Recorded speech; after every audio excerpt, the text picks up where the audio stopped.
So, one of the other stories that comes up in your career was being from the north of England. I'm a fan of pies. So, you and a pen test and a pie factory. So, I'll let you tell us the story.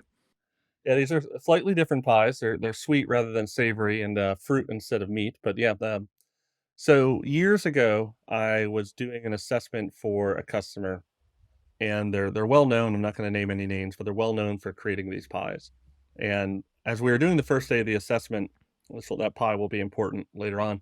The first day of the assessment, I noticed that this gentleman who was I was working with was very organized. He had come from the nuclear power, basically realm.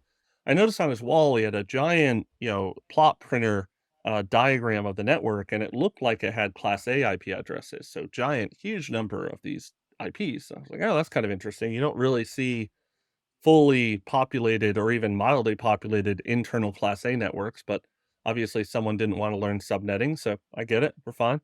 Off we go. We're kind of going through, and I'm looking through various bits, and one of the aspects I'm asking about was pen testing.